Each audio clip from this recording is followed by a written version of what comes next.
Hi world, it's the 30th of September 2020, it's about 11 a.m. UK time, and this is my forecast for October 2020.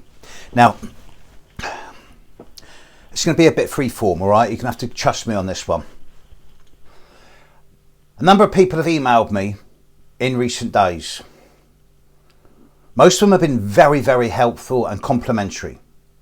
A couple of them have been really nasty. There's certain areas of southern Oklahoma and North Texas where I know if I go I'm going to get met with a red hot poker, and there's certain farmers in Britain who have made some big accusations about me and various drug use, and just for the record, I'm 100% drug free and have been for 5 years minimum. But there's also been a lot of people saying to me, look, you did some really good stuff 5 years ago. I did a video in 2015 and then again in 2018 on October 2020. And now here we are, poised at the start of October 2020. And it seems like the world is in an absolute mess.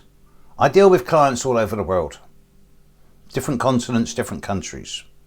And it seems that everywhere there's a dissatisfaction with leadership, but nowhere more so than in the first world countries. Whether it be France and Italy, Britain, where we have what seems to be an absolute disaster happening, where our political leaders who are setting rules don't even appear to know the rules, and they're adapting the rules to their own business. The standard of leadership in Britain at the moment is pathetic. It's really bad. I don't think I've ever seen it this bad. Not so much in terms of their policies or what they're doing or not doing, but in terms of their ineffectuality, their inability to be firm in the times of crisis, and their vagueness. It's appalling. It really is. America is also in a mess. It's become painfully obvious that in the last year, America is really fragmenting down the middle into left and right. So it seems as if as we head into October, which is the biggest time of concentrated astrological energy that there's been for at least a decade, if possibly not a lot longer, that the world's in a mess. Now we start October with this full moon in the next 24 hours, conjunct Chiron in Aries. And that in itself is very self-centered, with the potential for me, and also equally strong for self-sabotage, shooting oneself in the foot and letting other people use you as a springboard for their success, and they don't even say thanks, let alone take you with them. Followed by the new moon in Libra on the 16th of October. Opposite Mars retrograde, square Jupiter, Saturn and Pluto, which points to conflict. It points to a lot of nastiness. It points to aggression, confrontation, not so much violence or militaristic aggression, I hope.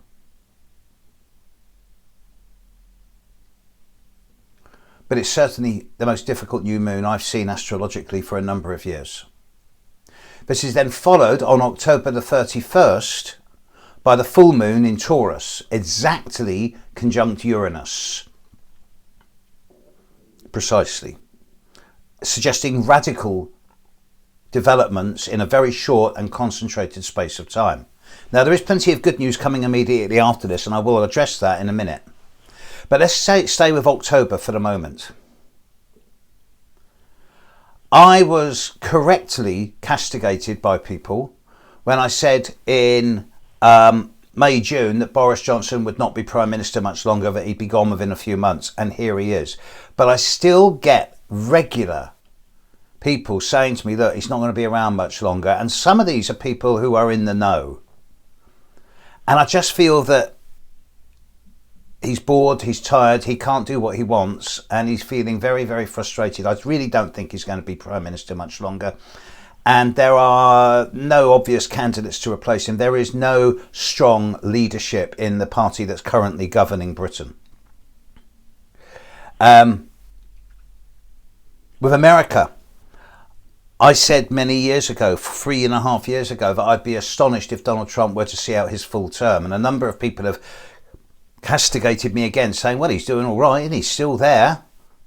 And I'm thinking, well, you know what? I'm still not sure he's going to see his full term out. I'm still not sure that he's going to that he's either going to be the next president from middle of January onwards, or hand over power to Joe Biden, one of the two. I just don't think he'll be in that position to be able to do so. I do question his health. He has Pluto in the sky opposite his Venus and Saturn conjunction. Jupiter and Saturn in the sky opposite his Venus and Saturn conjunction. And I just wonder about his health. Biden, I've had a look at his chart. So much Scorpio, so much 12th house, Sagittarius rising, Saturn sextiling his sun, Jupiter sextiling his sun, Pluto sextiling his sun over the coming year or two.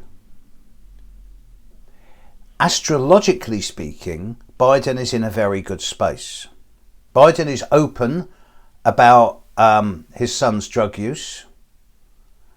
His son is a patriot.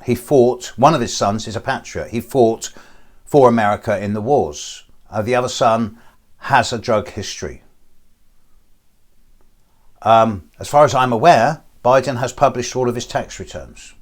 Trump doesn't, or won't.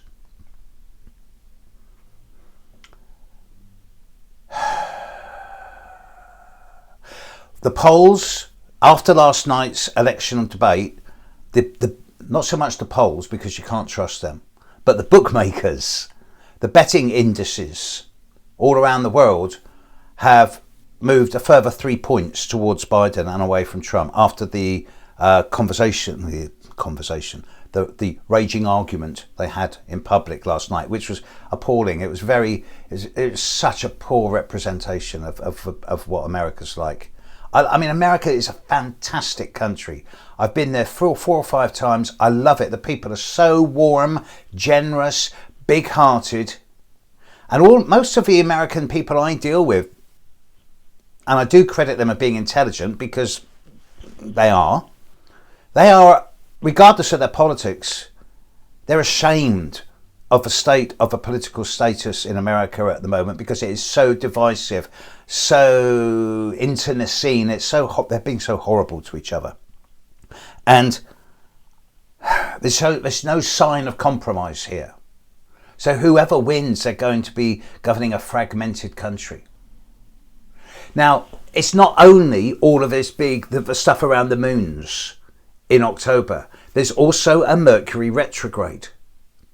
The Mercury retrograde is in Scorpio, nipping back into Libra. And when it stands still at the very start of November, it's going to be opposite where Mars is now, and squaring Saturn in the sky, and squaring Pluto and Jupiter in the sky.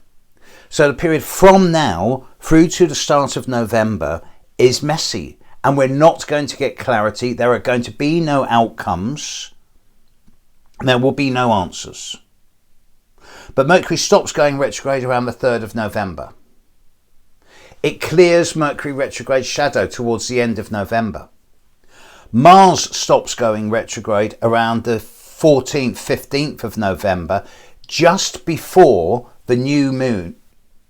The new moon in Scorpio, which is a lovely new moon. And it does seem that the more we get into the middle of November, the gravity, the pressure, the intensity of these times is decreasing. And by the time we're into mid-January, there's a lot of hope. And we'll talk about the new moon in January another time, because that's a brilliant new moon. Fresh starts, new beginnings everywhere, regardless of who's in power or what's going on. But during October, when I look back, I haven't looked at the videos I did 5 and 2 years ago talking about this time. I have never at least since the time I've been doing videos, astrological videos on YouTube, which is nearly 10 years, I've never seen a time of such intensity and extremes, and of such fragmentation and dichotomy, and of such bitterness and antagonism. Most of the people in the world, whom I do credit with a degree of intelligence, are going to be sitting back, looking at all this going on and going, what have we come to? How did we get like this? And then there's going to be the diehards for both left and right, who are going to be going, it's all this person's fault, it's that person's fault, or you're wrong, or I'm right. And they're running the show at the moment. So look, a month ago I did a video saying it's going to start getting better. I still say it is, because by the time we're into November, we're going to see a really big release of energy, mid-November. But this coming month, it's the last deep dive into the challenges of 2020. COVID is getting worse again all over the world. The cases are rising. The deaths are falling. It seems the virus is weakening. All the treatments are getting better. And of course, I'm going to attract all the people who say, you're making it up, COVID doesn't exist, it's not real, it's just the flu.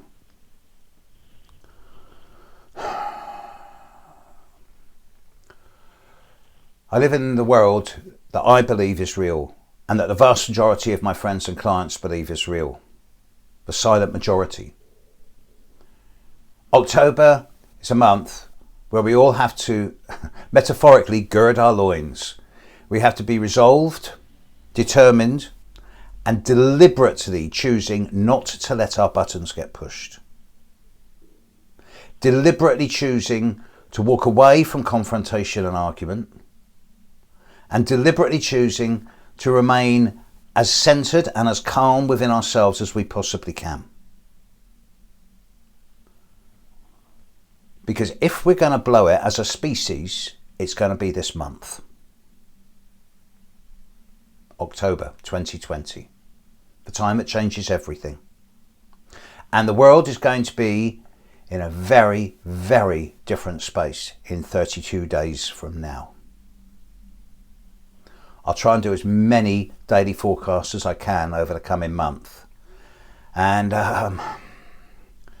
to all those who are practicing astrology out there, a number of astrologers have recently come into the headlines for exactly the wrong reasons. I'm not going to name names, but you don't have to look too far on the internet to find out that a number of astrologers are in deep trouble for all the wrong reasons.